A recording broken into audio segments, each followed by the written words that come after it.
بسم اللہ الرحمن الرحیم۔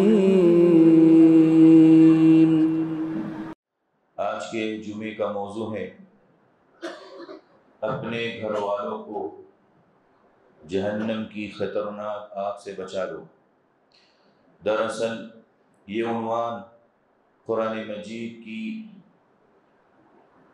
28ویں پارے کی آخری سورۃ التحریم کی 6ٹھی آیت کا خلاصہ اور ترجمہ ہے۔ اللہ تبارک و تعالی نے اس آیت کریمہ میں فرمایا، یا ایھا الذین آمنوا، اے ایمان والو، قوا انفسکم، اپنے آپ کو بچا لو، واہلیکم، اور اپنے گھر والوں کو بچا لو، کس سے؟ نارا، اس آگ سے، وقودها الناس والحجارہ، جس آگ کو لوگوں کے ذریعے اور پتھروں کے ذریعے بھڑکایا جائے گا، جلایا جائے گا، اس کے اندر تیزی لائی جائے گی۔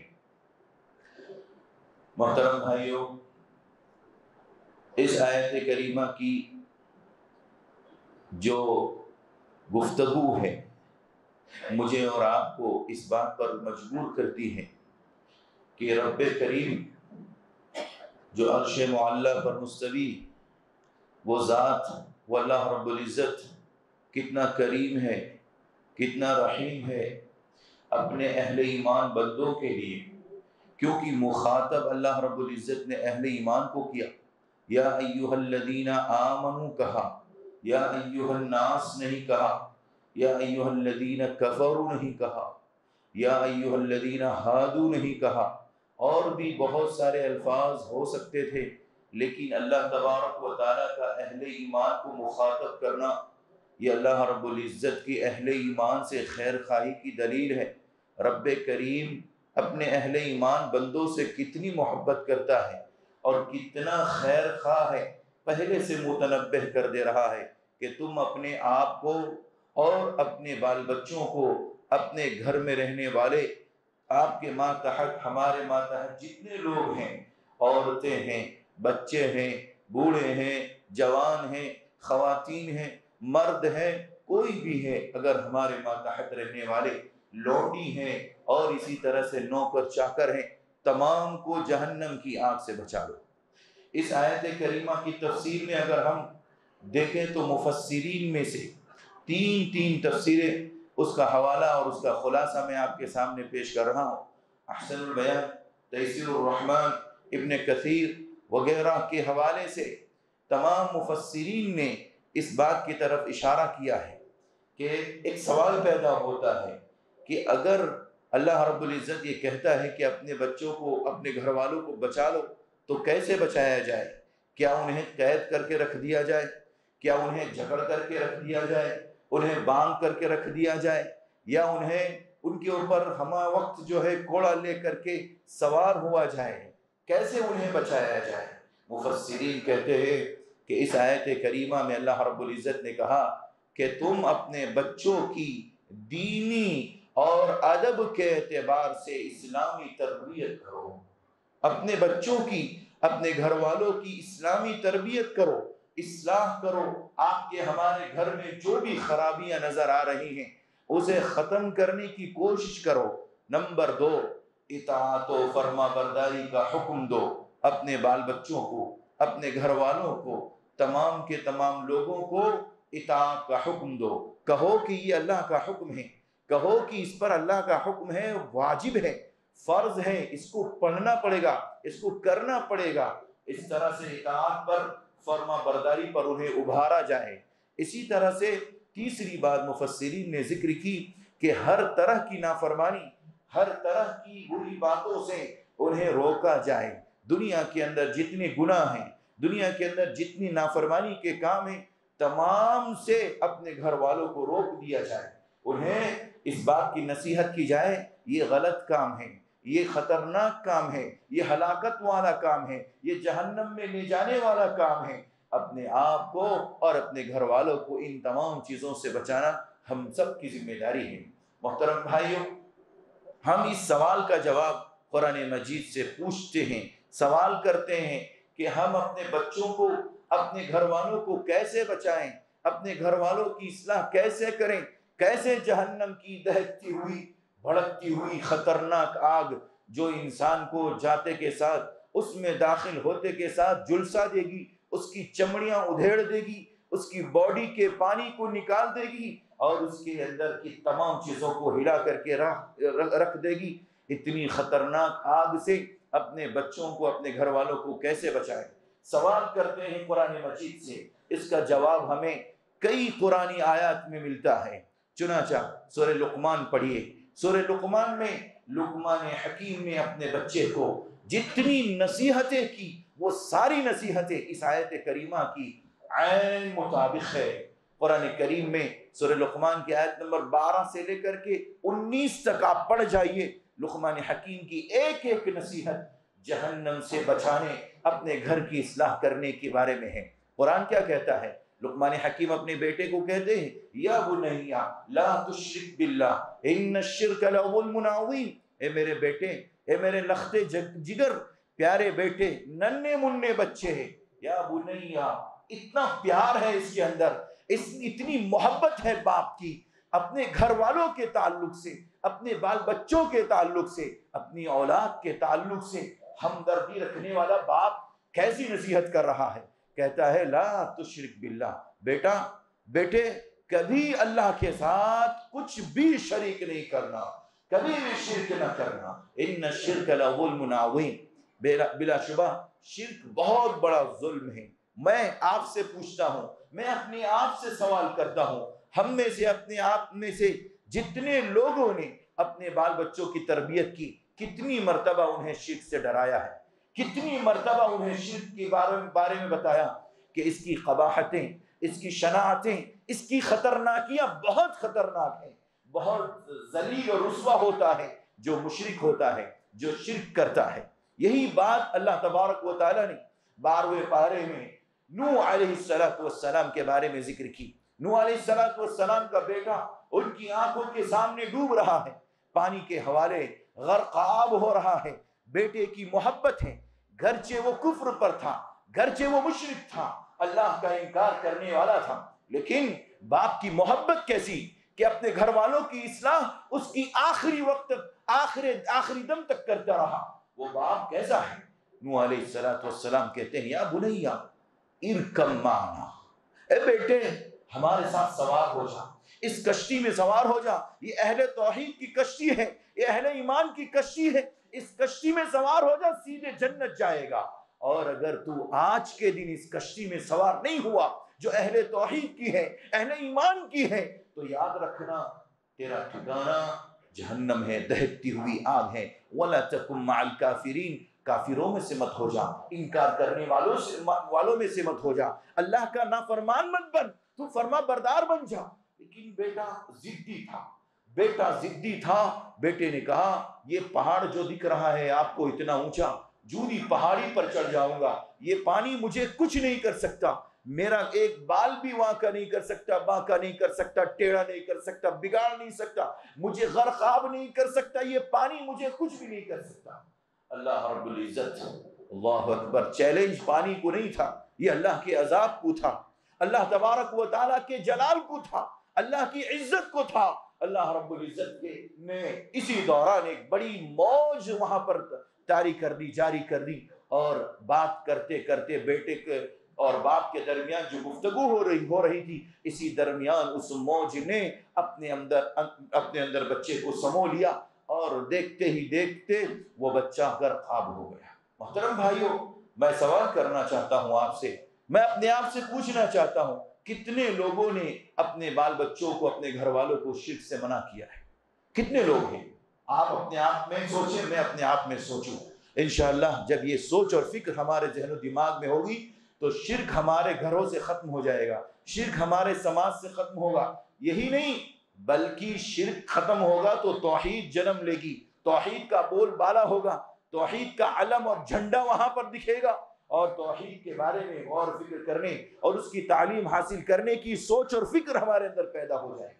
محترم بھائیوں، ابھی کچھ ہی دنوں کے بعد ایک تہوار آنے والا ہے، عیسائیوں کا تہوار ہے، کرسمس کے نام سے عیسائی لوگ عیسیٰ علیہ السلام کی ایک خاص مناسبت سے، گرچہ اس کی کوئی تفصیل، اس کی کوئی حقیقت موجود نہیں ہے، لیکن ایک بڑی تعداد عیسائیوں کی یہ کہتی ہے کہ عیسیٰ علیہ السلام 25 دسمبر کو پیدا ہوئے، لہذا عیسیٰ علیہ السلام کی ولادت پر کرسمس ڈے منانا چاہیے۔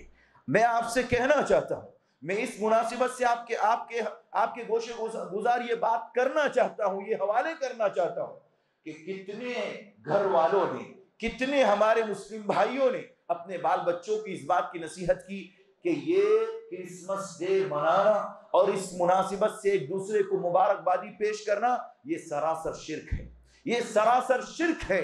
کیوں؟ اس لیے کہ اولا تو یہ ہمارے دین کا حصہ نہیں ہے، دوسری چیز یہ کہ عیسیٰ علیہ السلام کی مناسبت ہم سے قیامت کے دن نہیں پوچھا جائے گا کہ آپ کا ایمان یعنی کہ عیسیٰ علیہ السلام کی پیدائش پر تھا یا نہیں تھا۔ عیسیٰ علیہ السلام کے اوپر ایمان تھا کہ وہ نبی ہیں، وہ رسول ہیں، وہ قیامت کے قریب آئیں گے، اس بات پر تو ایمان ہے، لیکن اس کے کرسمس ڈے کے نام پہ، ان کے نام پر جشن منایا یا نہیں منایا، اس کے بارے میں سوال نہیں ہوگا۔ ہمارے کتنے گھر ہیں جو اس دن، ایک بڑی تعداد مسلمانوں کی، کتنے گھرانے ایسے ہیں جو اس مناسبت سے لوگوں کو مبارکبادی پیش کرتی ہیں اور لوگوں کو اس بات کی طرف آمادہ کرتی ہے کہ یہ کام کرو، اور وہ ٹری، وہ درخت، وہ جھاڑ اور اس قسم کی جتنی چیزیں ہیں ایک دوسرے کو شیئر کرتے ہیں۔ اور بہت سے ایسے ہمارے بھائی ہیں جو شاید لا علمی کی وجہ سے، نہ جاننے کی صورت میں، جو بڑی بڑی کمپنیوں میں جاب کرتے ہیں، ان کا تعلق، ان کا ریلیشن غیر مسلموں سے، یہود و نصارہ کرسچن سے ہے، وہ بھی کہیں نہ کہیں اس مبارکبادی میں اپنے آپ کو شریک کر لیتے ہیں۔ یاد رکھیے گا یہ شرک ہے، یہ شرک ہے۔ اور یاد رکھیے پیارے نبی نے جو فرمایا ہے کہ من تشبہ بقوم فہو منہم، جو قوم جس قوم کی مشابہت اختیار کرتی ہے وہ انہی میں سے ہے۔ جو انسان کسی انسان کی مشابہت اختیار کرتا ہے جبکہ وہ غیر ہے، جبکہ وہ غیر منہج ہے، غیر منہج پر ہے، غیر مسلک ہے، غیر ذمہ دارانہ وہ ذمہ داری زندگی گزار رہا ہے، وہ مشرک ہیں، وہ کافر ہیں، وہ یہودی ہیں، وہ عیسائی ہیں، اگر ہم نے اس کی تائید کی یا ہم نے اس کو مبارکبادی پیش کی، یاد رکھنا ہم بھی انہی لوگوں میں سے ہیں۔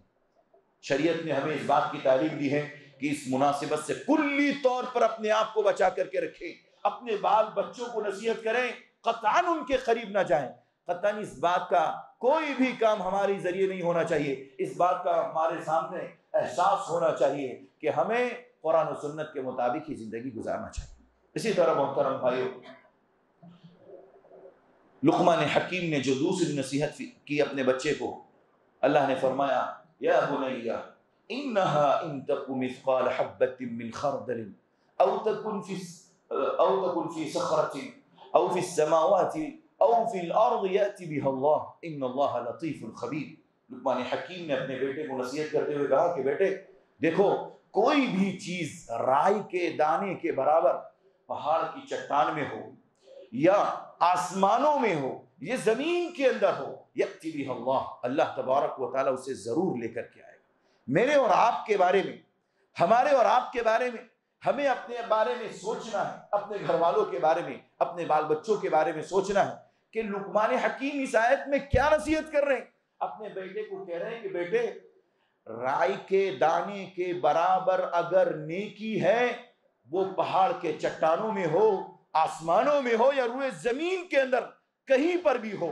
اسی طرح مفسرین نے دوسری تفسیر کی کہ رائی کے دانے کے برابر اگر گناہ ہے، چاہے وہ پہاڑ کی چٹان میں مخفی انداز میں کیا جائے، آسمانوں میں کیا جائے، روئے زمین پر کیا جائے اور زمین کی تہ میں کیا جائے، یأتی بہ اللہ، قیامت کے دن اللہ تبارک و تعالیٰ اس خیر کو، اس برائی کو ہمارے اور آپ کے سامنے لا کر کے رہے گا۔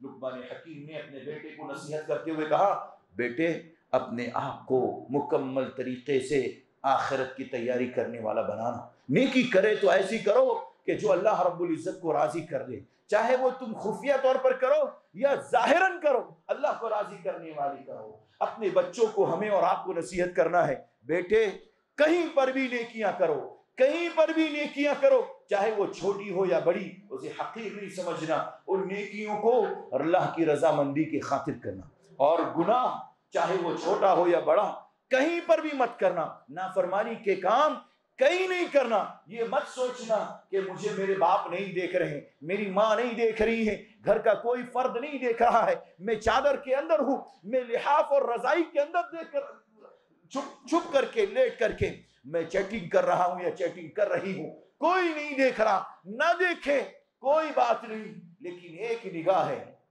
ان ربک لبالمرصاد, جو اللہ رب العزت کی ذات ہے, جو ہما وقت ہمارے اور آپ کے پیچھے لگی ہوئی ہے, اس کی نظر ہمارے اور آپ کے اوپر ہے. سی سی ٹی وی کیمرے ہمارے اور آپ کے اعمال کو کیچ نہ کریں, کوئی حرج نہیں, اس کی پرواہ نہیں, اس کی فکر نہیں, لیکن اللہ رب العزت کی نظر سے اپنے آپ کو بچا, اور کوئی نہیں بچ سکتا. نیکیاں کریں تو اللہ کی رضا کی خاطر, اپنے بچوں کو نصیحت کریے کہ نیکی کریں تو اللہ کے خاطر, اور برائی کو چھوڑے تو اللہ کے خاطر, کہ اللہ نے حکم دیا ہے برائی کو چھوڑنے کا. کتنی پیاری نصیحت ہے لقمان حکیم کی اپنے بیٹے کے تعلق سے. جس گھر میں یہ نصیحت ہوں گی وہ گھر ہمیشہ اسلامی تربیت پر منحصر ہوگا, اسلامی تربیت کے مطابق ہوگا. ورنہ جس گھر کے اندر انسان خود باپ ذمہ دار, خود گنہگار ہے, اپنے بچوں کو کیا نصیحت کرے گا؟ وہ خود دیندار نہیں ہے, خود دینی تعلیم سے بالکل دور ہے, تو وہ اپنے بچوں کو کیا تعلیم دے گا؟ محترم بھائیوں, اپنے بچوں کو نصیحت کریں کہ وہ دیندار بنیں, نیکیاں کریں, برائیوں سے دور رہیں. لقمان حکیم نے تیسری نصیحت کرتے ہوئے کہا, یا بنی, اے میرے پیارے بیٹے, اقم الصلاۃ وامر بالمعروف وانہی عن المنکر واصبر علی ما اصابک. یہ سونے کے پانی سے لکھی جانی چاہیے, اور میں یہ کہوں گا کہ ہر گھر میں دیواروں پر اگر لکھنا ہی ہے تو ان نصیحتوں کو لقمان حکیم کی لکھ کر کے لگا دیجیے. ویسے قرآن مجید شو کرنے کے لیے نہیں آیا, پڑھنے کے لیے, عمل کرنے کے لیے آیا, لیکن اگر لکھا جائے تو یہ نصیحتیں لقمان حکیم کی لکھ کر کے آویزہ کر دیا جائے. لقمان حکیم نے اپنے بیٹے کو کہا, اقم الصلاۃ, بیٹے نماز قائم کرو. لقمان حکیم کے زمانے میں نماز پڑھنا فرض تھا, معلوم ہے ہم لوگوں کو, نماز فرض تھی, لیکن کیسے تھی نہیں معلوم ہمیں. لیکن شریعت مجھے اور آپ کو کہتی ہے کہ ہمارا بچہ, پیارے نبی صلی اللہ علیہ وسلم کی وہ حدیث جس میں کہا گیا, مروا اولادکم بالصلاۃ, اپنے بچوں کو نماز کی نصیحت کرو, وہم ابناء علی 7 سنین, جب وہ 7 سال کے ہوں. اسلام نے, شریعت نے مجھے اور آپ کو 7 سال کی عمر میں بچوں کو نماز پڑھنے کی تعلیم دی ہے. اپنے ساتھ مسجد لے کر کے آؤ, اور جب 10 سال کا ہو جائے بچے کو مارنے کا حکم ہے. اس حدیث کو مفسرین نے سورہ تحریم کی آیت کریمہ کی تفسیر میں ذکر کیا ہے کہ اللہ تبارک و تعالیٰ یہی کہنا چاہتا ہے تم نماز کی نصیحت کرو. اسی طرح سے بعض فقہا نے اس آیت کریمہ کی تفسیر میں یہ نہیں لکھا کہ صرف نماز نہیں, بلکہ بچہ روزے رکھنے کے قابل ہو جائے تو دھیرے دھیرے انہیں عادت ڈالو. 1 روزہ, 2 روزہ, 10 روزہ, 15 روزہ, 20 روزہ, پورے مہینے کے روزے, 8 سال سے, 10 سال سے, 12 سال سے, 13 سال سے, اور 15 سال جب وہ بالغ ہو جائے گا تب تو اس کے اوپر فرض ہے, اس کا عادی بناؤ. اسی طرح قرآن مجید کا عادی بناؤ, قرآن مجید کی تعلیم سکھاؤ, قرآن مجید کو پڑھنے والا بناؤ. ہمارے مکاتب کے اندر آج افسوس ہے کہ بچوں کی تعداد دن بدن کم ہوتی جا رہی ہے, اور اسکولوں میں تعداد لوگوں کی بڑھتی چلی جا رہی ہے, کیونکہ ہماری فکر دنیاوی ہے, اخروی فکر نہیں ہے. اپنے بچے کی اصلاح کے خاطر ہم یہ فکر نہیں کرتے کہ ہمارا بچہ اسلامی مراکز میں جا رہا ہے یا نہیں, علم حاصل کرنے کے لیے جا رہا ہے کہ نہیں. یہ ضرور دیکھتے ہیں کہ صبح 7 بج گئے ہیں, اب تک ہمارا بیٹا سو رہا ہے, اسکول نہیں جائے گا تو باہر کھڑا کر دیا جائے گا. اس بات کی تو فکر ہے, ڈاکٹر بنانے کی فکر ہے, انجینئر بنانے کی فکر ہے, بالکل ہونا چاہیے. ہمارا بچہ, ایک مسلمان کا بچہ ڈاکٹر بھی ہو, انجینئر بھی ہو, بہت بڑا بچہ ہو, عظیم انسان ہو, لیکن ساتھ ساتھ دین بھی ہونا چاہیے. اگر میرا اور آپ کا بچہ ڈاکٹر انجینئر ہے لیکن اس کے پاس دین نہیں ہے تو اس کا انجینئر اور ڈاکٹر ہونا کسی کام کا نہیں ہے. ہو سکتا ہے اسے دنیا وقتی طور پر مل جائے, لیکن وہ ہمارے اور آپ کے لیے قیامت کے دن وبال جان ہوگا, اور جہنم کی آگ سے جو بچانے کا حکم ہے اس سے ہم بچا نہیں پائیں گے. محترم بھائیوں, لقمان حکیم نے کہا نماز قائم کرو بیٹے, نماز قائم کرو. میں آپ سے پوچھنا چاہتا ہوں, ہم میں سے کتنے لوگ اپنے بچوں کو کہتے ہیں کہ نماز پڑھو؟ کہتے ہیں اپنے بچوں کو لے کر کے آئیے. کتنے لوگ لے کر کے آتے ہیں؟ جن کو 7 سال کے اندر شعور پیدا ہو جائے ان بچوں کو مساجد میں لانا چاہیے تاکہ انہیں اس بات کا علم ہو کہ میرے والد محترم مجھ سے کچھ چاہتے ہیں، اسلام مجھ سے کچھ چاہتا ہے، اسلام مجھے کچھ کہنا چاہتا ہے، مجھے تربیت سکھانا چاہتا ہے، مجھے دین سکھانا چاہتا ہے۔ اسی طرح محترم بھائیو آگے کیا کہا گیا؟ وَأْمُرْ بِالْمَعْرُوفِ، بیٹے لوگوں کو بھلائی کا حکم دینا۔ کتنے لوگ ہیں جو اپنے بال بچوں کو یہ کہتے ہوں گے کہ اپنے گھر والوں کو کہ بیٹے گھر والوں سے کہتے ہوں گے کہ سارے کے سارے لوگوں کو بھلائی کا حکم دیں۔ بھلائی کا حکم مطلب ایک عام بات ہے، ہر نیکی کی چیز اس کا حکم دینا یہ بھلائی کے کام میں آتا ہے۔ اگر کوئی آدمی یہ کہے کہ تم سچ بولو، یہ بھی بھلائی کے کام ہے۔ خود سچ بولے، دوسروں کو تلقین کرے سچ بولو، تو یہ بھی بھلائی کے کام میں داخل ہیں۔ افسوس ہے ایک چٹکلا ایک لطیفہ بن گیا۔ کوئی صاحب بیان کر رہے تھے کہ ایک شخص گھر پر آیا، فلاں صاحب ہے، تو ابا اندر سے بیٹے کو بولتے جا کے بولو ابا گھر میں نہیں ہے، ابا گھر میں نہیں ہے۔ تو ہم کس بات کی تعلیم دے رہے ہیں؟ بچے کو بول رہے جھوٹ بولو۔ کیوں؟ کہیں نہ کہیں ہمارے معاملات ٹھیک نہیں ہیں۔ آدمی کلیئر رہتا ہے، استقبال کرتا ہے، معاملہ پوچھتا ہے۔ اتنی دور سے اگر کوئی آدمی ہمارے گھر پر آیا ہے تو وجہ کیا ہے، اس کی وجہ معلوم کرنے کی کوشش کرتا ہے۔ ہمیں سچائی کا حکم دینا ہے، اپنے بچوں کو وفادار بنانا ہے، حکم دینا ہے نیکی کا، اور وَنْهَ عَنِ الْمُنْكَرِ، برائی سے روکو۔ اپنے بچوں کو نصیحت کرو، جہاں کہیں آپ کو برائی دکھے روکو۔ آپ اپنے گھر میں ہیں تو برائی سے روکو، باہر ہے تو برائی سے روکو، اسکول میں ہے تو برائی سے روکو، کالجوں میں ہے تو برائی سے لوگوں کو روکو، اپنے کاروبار میں ہے تو برائی سے روکو۔ اور یہ بچوں کی جو ہمیں نصیحت کرنے کا حکم ہے وہ صرف بچپن میں نہیں، آخری دم تک ہے نصیحت کرنے کا حکم۔ ہمیں اور آپ کو اسلام نے کہا کہ آخری پڑاؤ تک زندگی کے بچوں کو نصیحت کرتے رہنا چاہیے۔ محترم بھائیوں اس کے بعد کیا فرمایا؟ وَاصْبِرْ عَلَى مَا أَصَابَكَ۔ اللہ، اتنی پیاری نصیحت یہ لقمان حکیم کی کہ جتنی مصیبتیں آئے اس پر صبر کرو۔ میرے بیٹے، لقمان حکیم نے کیا کہا؟ بیٹے اگر تمہارے اوپر کوئی مصیبت آتی ہے، کوئی تکلیف آتی ہے، چاہے وہ دین کے نام پر ہو یا دنیاوی مسئلے میں ہو، کسی بھی مسئلے میں اگر تمہارے اوپر مصیبت آ رہی ہے، آزمائش آ رہی ہے، تو اس پر صبر کرنا چاہیے۔ یہ صبر اتنا بڑا ایک مومن کا ہتھیار ہے کہ بڑے بڑے بہادر لوگ جنگ نہیں جیت سکتے، بہت ساری باتوں کو اپنے اندر کنٹرول میں نہیں کر سکتے۔ ایک صبر کرنے والا انسان بڑے بڑے محاذ کو، بڑی بڑی ذمہ داریوں کو اپنے کنٹرول میں کر سکتا ہے۔ اس لیے لقمان حکیم نے اپنے بیٹے کو نصیحت کرتے ہوئے کہا کہ بیٹے ہر مصیبت پر صبر کرنا۔ ہمیں بھی چاہیے کہ ہم اپنے بچوں کو یہ نصیحت کریں۔ اس لیے میں نے کہا کہ لقمان حکیم کی نصیحتوں کو اپنے گھروں میں لکھ کر کے لگا لیجیے، اور روزانہ نہیں تو کم سے کم ایک ہفتے میں، ایک مہینے میں اپنے بچوں کو ان نصیحتوں کو یاد دلاتے رہنا چاہیے۔ یہی اپنے بچوں کو جہنم کی آگ سے بچانا ہے۔ اسی طرح محترم بھائیوں لقمان حکیم نے اور 2 نصیحتیں کی، بڑی جامع، بڑی پیاری نصیحت، اور یہ سب وہ نصیحتیں ہیں جو نہ کرنے اور کرنے کی ہے۔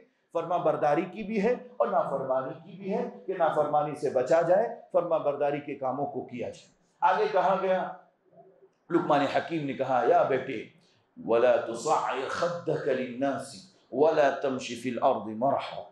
دیکھو بیٹے کسی کے سامنے اپنے گال کو نہ کھلانا۔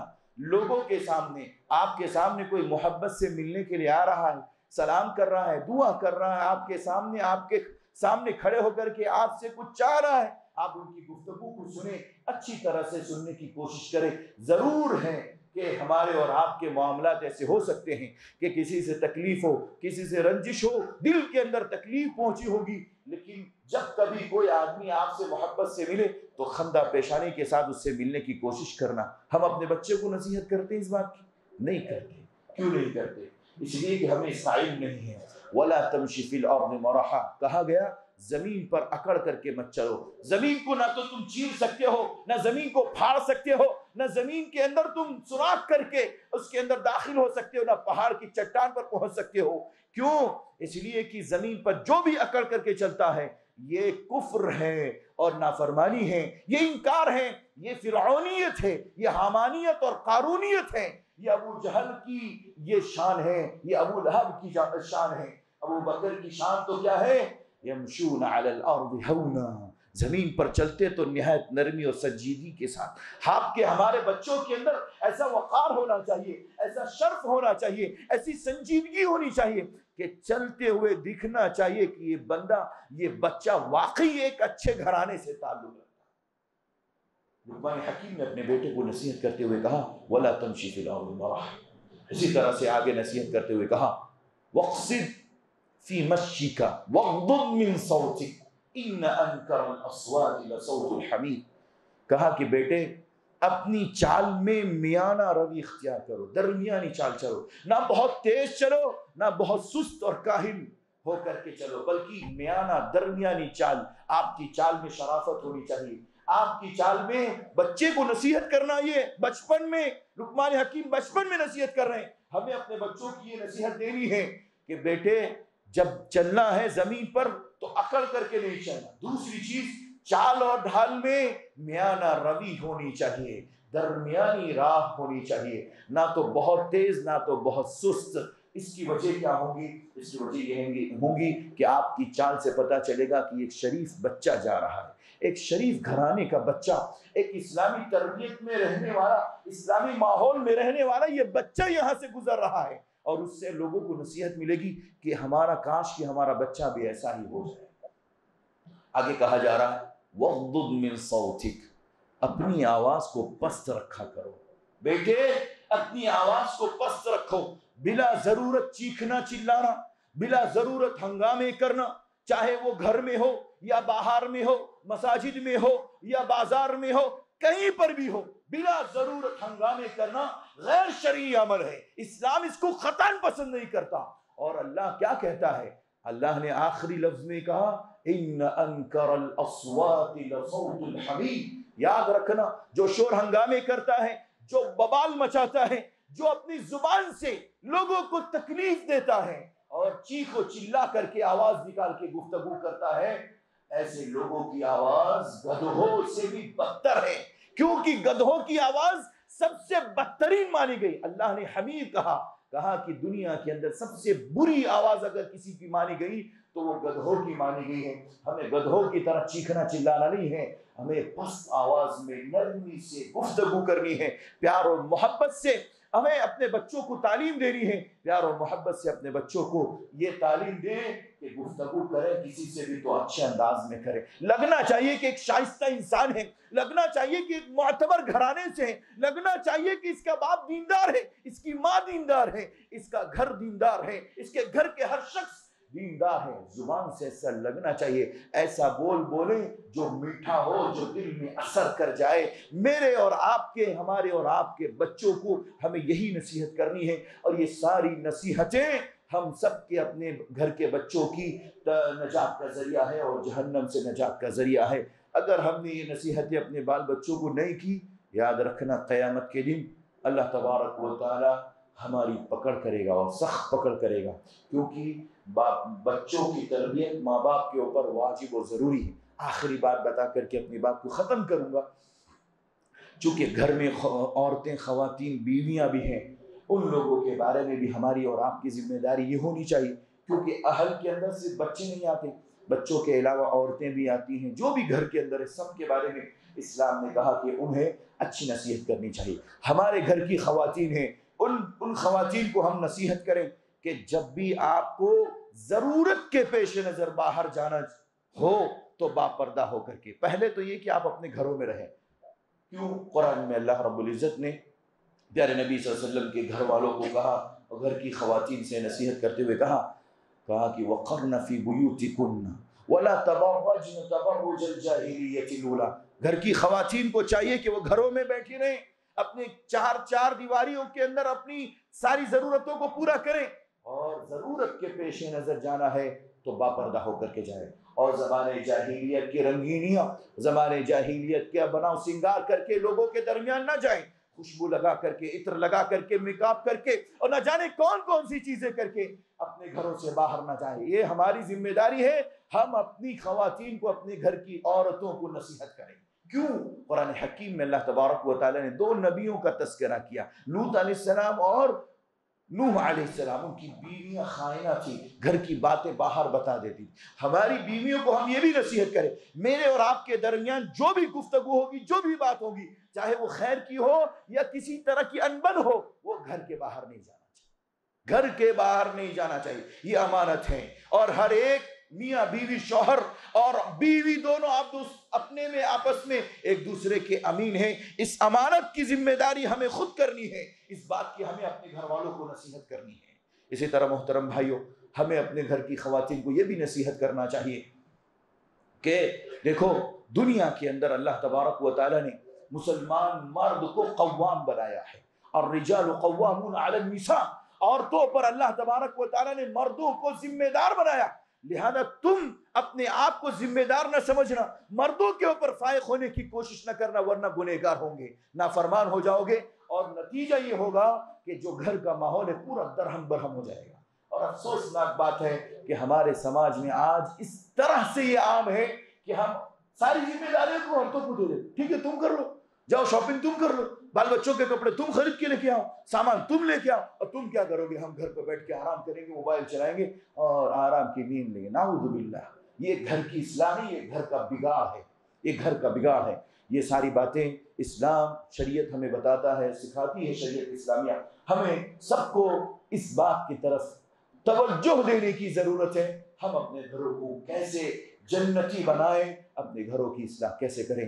اللہ تعالیٰ سے دعا کریں، اللہ ہم سب کو حسن عمل کی توفیق عطا فرمائے، ان باتوں کو سمجھنے، پڑھنے، اس پر عمل کرنے کی توفیق عطا فرمائے جن کے گھروں جس کی وجہ سے، جن باتوں سے اللہ تعالیٰ ہمارے گھروں کو نیک اور مصلح اور ایک دیندار گھرانہ بنا دے۔ پروردگار عالم، جو پریشانی، ان کی پریشانی کو دور فرما، جو بیمار ہے اللہ ان کی بیماری میں شفا کلی نصیب فرما، ہمارے والدین کی حفاظت فرما، ان کی پریشانیوں کو دور فرما، جن کے والدین اس دنیا سے چلے گئے اللہ ان کو کروٹ کروٹ چین و سکون نصیب فرما، جنت الفردوس میں اعلیٰ مقام عطا فرما، ہمارے اساتذہ کی حفاظت فرما، ان کی علم میں، عمر میں، روزی میں، عمل میں برکت عطا فرما، جب تک اس دنیا میں رکھ ایمان پر رکھ، خاتمہ ہو ایمان پر ہو۔ آمین وآخر دعوانا الحمد للہ رب العالمین۔